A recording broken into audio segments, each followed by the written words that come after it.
everyone. This is Beth from Art by Bedell, and I'm happy to be back with you today on this third day of January for Junk Journal January.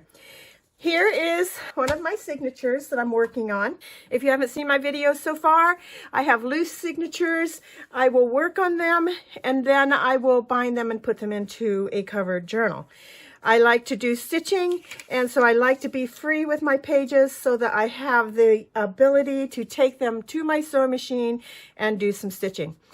Day one, and I do thoughtful of the day, and I do gratitude also in my journals. And here is day two, and as promised, I have finished off camera the gratitude for day two and got my number 2 in here also.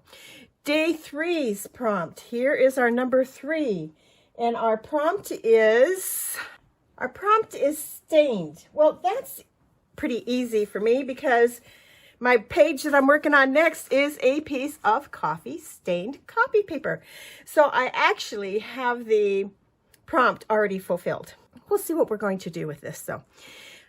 With this, I have picked out this basket of scraps that I have left over from my snowflake journal that I did last year. So I'm going to pick out some of the papers from here.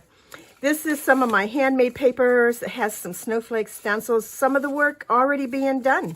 And then some of my jelly prints here that I used in that journal also. I'm going to pull some of those out and we'll just see where we go from here. There is a jelly print on a deli paper, and I think that's enough to start with. So I think on my coffee stained paper, first I'm going to take it out of my signature and set my signature aside, and I want to ink up around the edges, front and back of this page.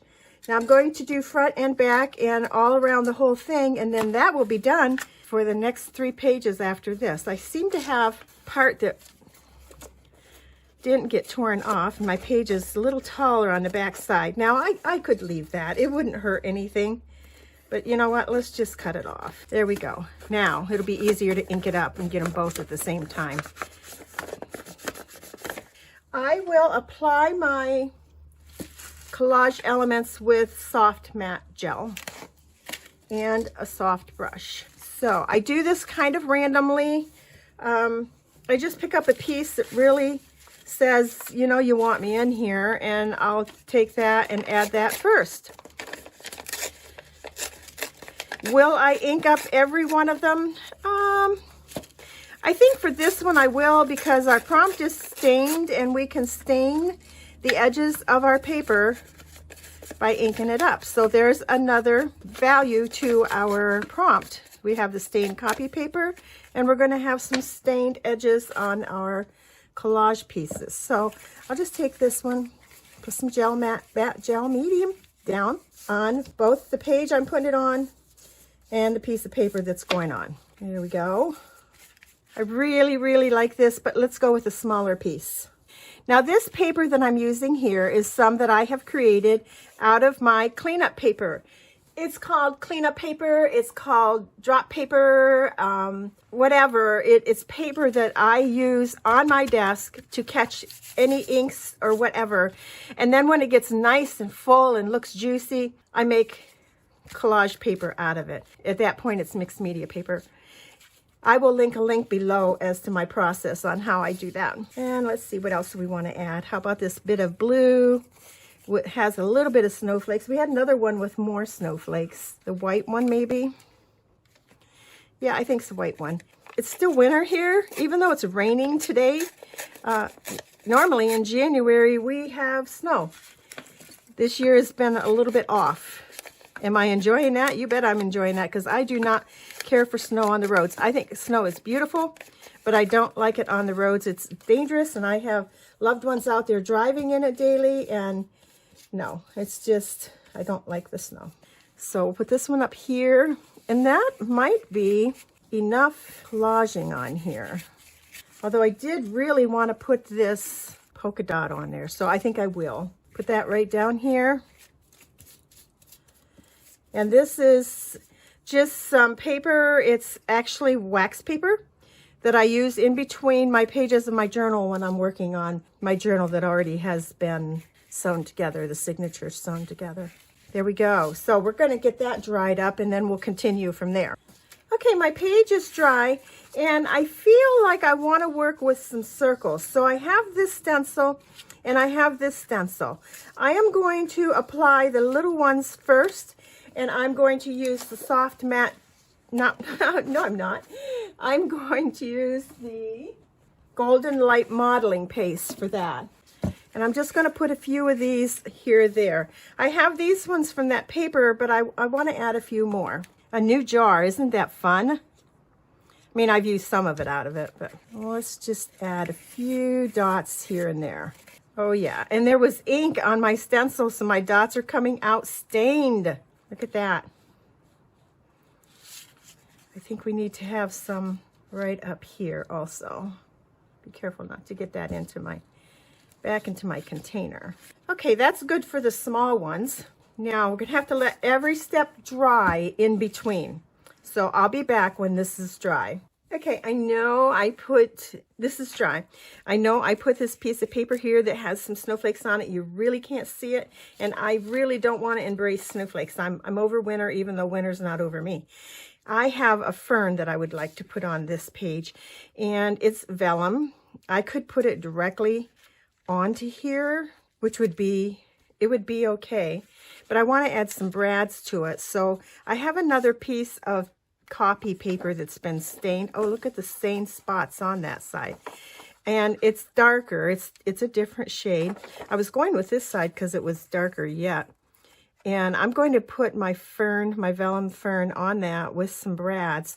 And this also will give me a contrast to the lighter part here and pull in the darker spots on my stencil that I did that was inked up already. Yeah, I like the warmer color better. So I'm going to cut this down to size and I leave about whatever this would measure, and then I'd add a 1/4 inch on the side and a 1/4 inch on the bottom, which gives me 1/8 of an inch all the way around. So I'll be right back.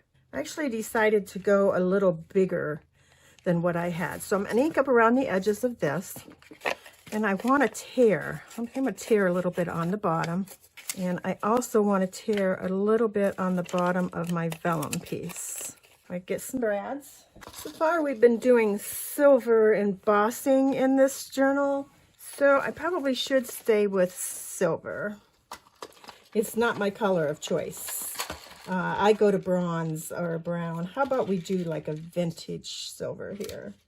The brassy silver really is not for me. Now it worked on the pages that we did the other day perfectly, but for this one, I don't think so. I have a little pokey tool.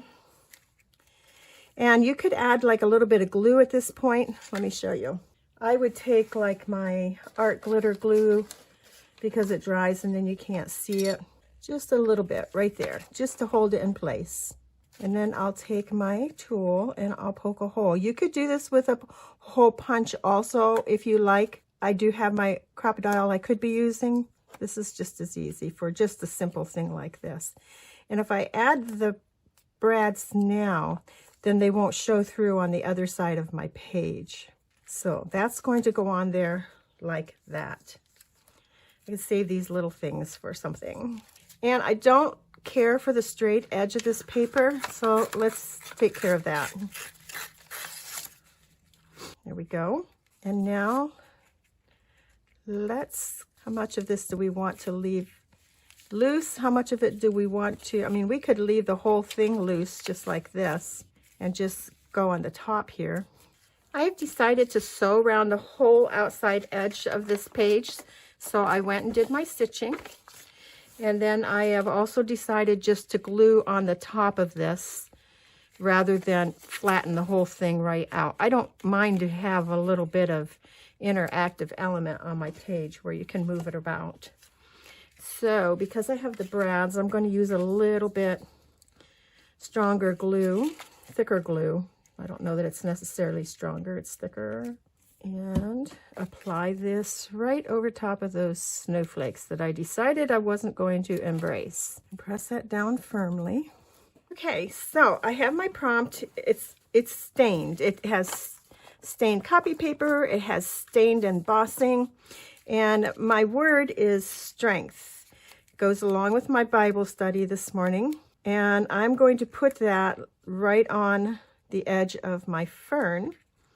And I will do that with our glitter glue. And I'm going to have part of it hanging over and not glued down so that it can be moved, so that I can still flip these up if I want. I may want to do some journaling underneath there, and then it can still be moved like that. So that completes the project for my prompt.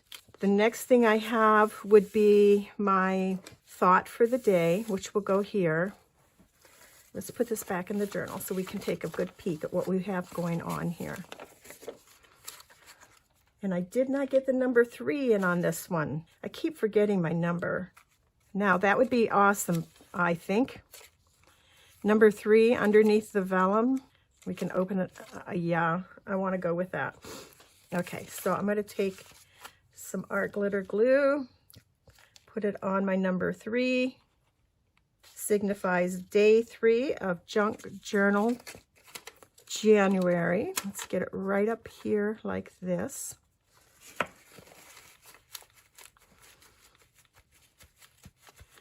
And I don't think I want to do anything more to it. I think I want to just leave it just like that. I do like that underneath there peeking through.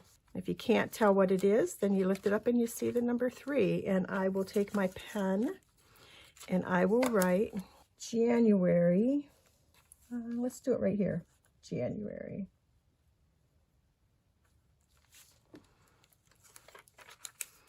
There we go. So anyhow, that completes the prompt. Here is where my thought for the day is going to be. And here is where my gratitude is going to be. Although I may combine them both on this. I'm going to do this off film, off camera. And I will show that to you tomorrow when we come back for day 4. Thanks for watching, everybody. You have a wonderful day today, and we'll see you tomorrow. Bye now.